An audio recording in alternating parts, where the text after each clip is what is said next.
Para iniciar la temática acerca de los debates actuales en torno a la evaluación, nos parece pertinente esta frase del profesor Juan Manuel Álvarez Méndez: donde los números no llegan, comienza la evaluación. Evaluar no es clasificar, ni aplicar test, ni examinar, aunque paradójicamente la evaluación tenga que ver con actividades como la calificación, la corrección, la certificación, no hay que confundirse con ellas. Comparten campo semántico, pero se diferencian por los recursos que utilizan y los usos y fines a los que sirven. La calificación, la corrección, la certificación son actividades que desempeñan un papel funcional e instrumental, pero de ellas no se aprende. La evaluación las trasciende. Donde la calificación, la corrección, la certificación no alcanza, comienza la evaluación. A quienes pensamos que es necesario desandar ese camino inverso, se nos presenta un interrogante, porque sabemos que cuando concluye el proceso evaluativo tenemos una obligación legal de convertir la evaluación en nota. Pero ¿cómo consigo llegar hasta la calificación sin distorsionar la dimensión educativa de mi acción docente? Nos vamos a detener a analizar ahora diversas controversias en cuanto a la evaluación. Seguramente muchas de ellas no les van a resultar ajenas. Es necesario primero aclarar la diferencia entre examinar y evaluar. En el sistema educativo se da la paradoja de que se evalúa mucho y se aprende poco. De hecho, quienes participan en este proceso, docentes y estudiantes, son los que menos aprenden. Muchos de los resultados de las evaluaciones no vuelven a las aulas, es decir, las conclusiones de esas evaluaciones no nos sirven de insumo posterior. Pensemos sino en si hemos tenido alguna devolución de las pruebas a aprender, es decir, hemos perdido la oportunidad de utilizar esas conclusiones de los estudios que podrían incidir en las prácticas de enseñanza de los docentes y en el aprendizaje de los estudiantes. Ante la situación deficitaria del sistema educativo, se plantea en numerosas ocasiones la necesidad de nuevas formas de enseñar, de entender el aprendizaje, de mayor protagonismo del sujeto que aprende. Es necesario entonces que esas innovaciones vayan más allá del cambio del uso de expresiones. Por eso es necesario que enseñemos con nuevas formas, que entendamos el aprendizaje de otra manera, que demos un real protagonismo al estudiante en su propio proceso de aprendizaje. La clave no se encuentra en los discursos, sino en cómo se evalúa y se califica y en cómo el alumno percibe el cambio en el terreno de la evaluación, que habitualmente es identificado como examen, que es lo más próximo a sus intereses. Al cambiar la evaluación, y nos referimos con ello en cambiar procedimientos, en cambiar instrumentos, en cambiar usos, los docentes debemos también introducir nuevos modos de enseñar y los estudiantes deberán poner en práctica nuevas estrategias y estilos de aprendizajes, nuevos objetivos en el estilo de aprendizaje, que vayan más allá del reduccionismo a lo que se ha llevado el examen. El cambiar la evaluación es la innovación transformadora más impactante, ya que exige reconceptualizar y revisar todo el proyecto curricular. Los estudiantes llevan mucho tiempo en el sistema educativo, han aprendido a descifrar y han aprendido a interpretar los mensajes del currículum oculto y a discriminar lo que no cuenta y lo que cuenta, por lo que si queremos introducir cambios e innovaciones tenemos que saber que nos vamos a encontrar con resistencias de parte de los estudiantes, por lo que están destinadas al fracaso. Asumimos que lo importante es la comprensión, el pensamiento crítico, el asumir una postura personal y la capacidad de comunicación. Pero el estudiante ha aprendido a lo largo de su escolarización que eso no sube la nota. El repetir como loro es lo mismo que el profesor ha dicho, la sumisión, la superación de pruebas de control se encargan de reforzar esa interpretación, por lo que queremos cambiar algo, debemos tener en cuenta esta realidad que atenta contra la innovación. Cada vez más crece el sentimiento de control, todo se vuelve objeto de evaluación, no tanto porque todo se necesita mejorar, sino porque todo necesita ser controlado.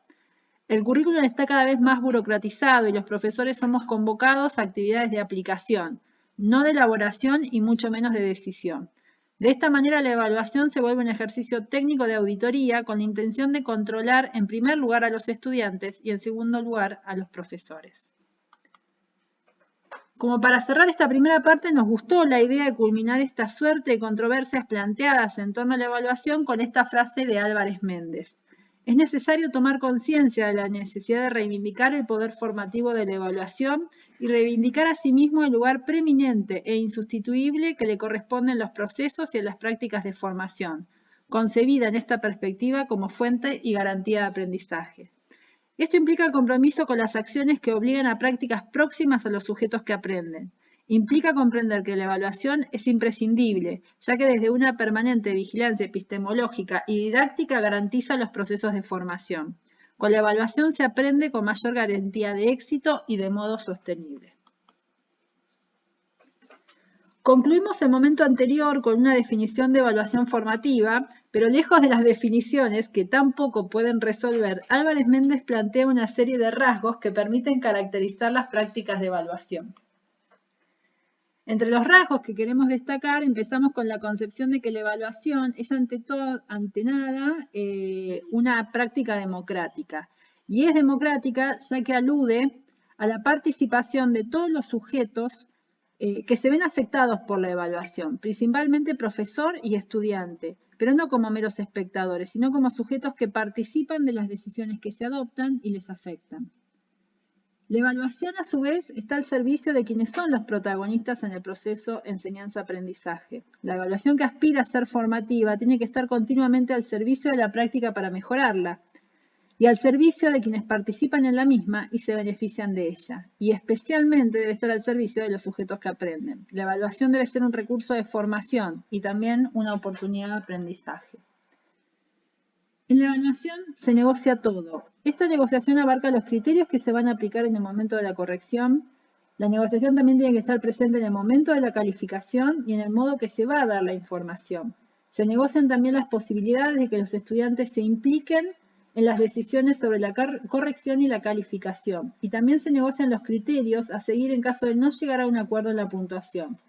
Negociar no se trata de ceder ante los estudiantes, sino de trabajar con ellos en su beneficio, que en definitiva termina siendo aprendizaje.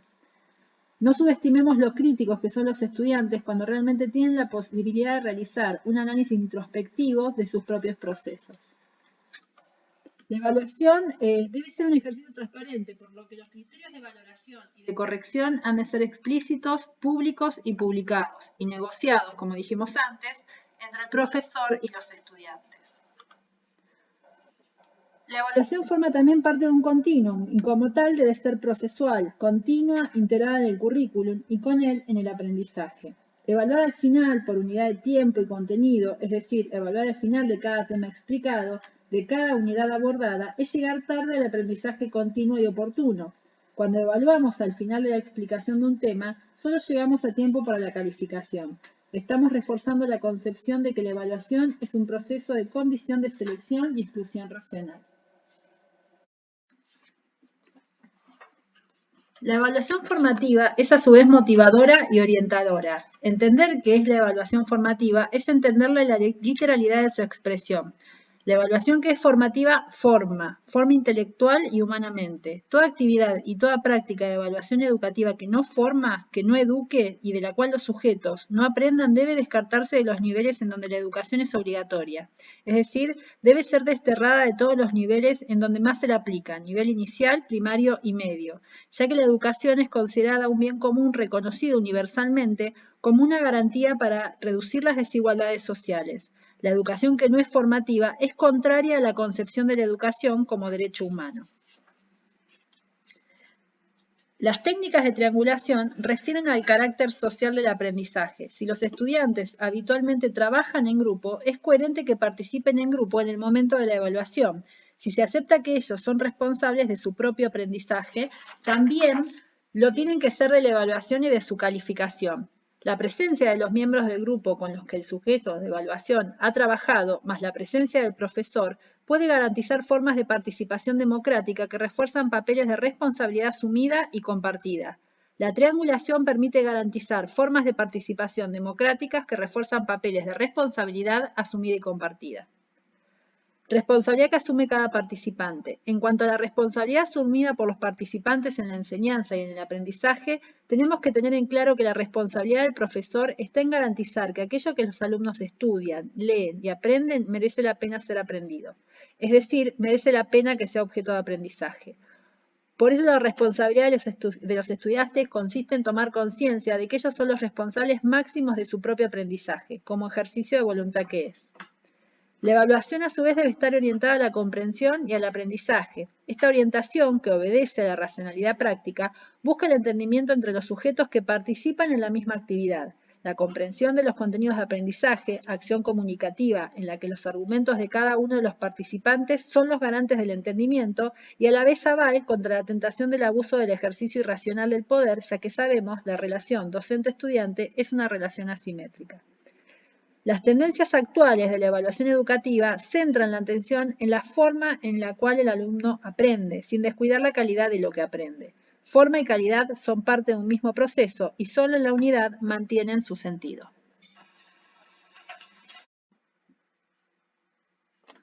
Nos pareció pertinente terminar con esta frase de Álvarez Méndez, que es simple y dice: más allá de las divagaciones semánticas, la evaluación formativa es la que forma.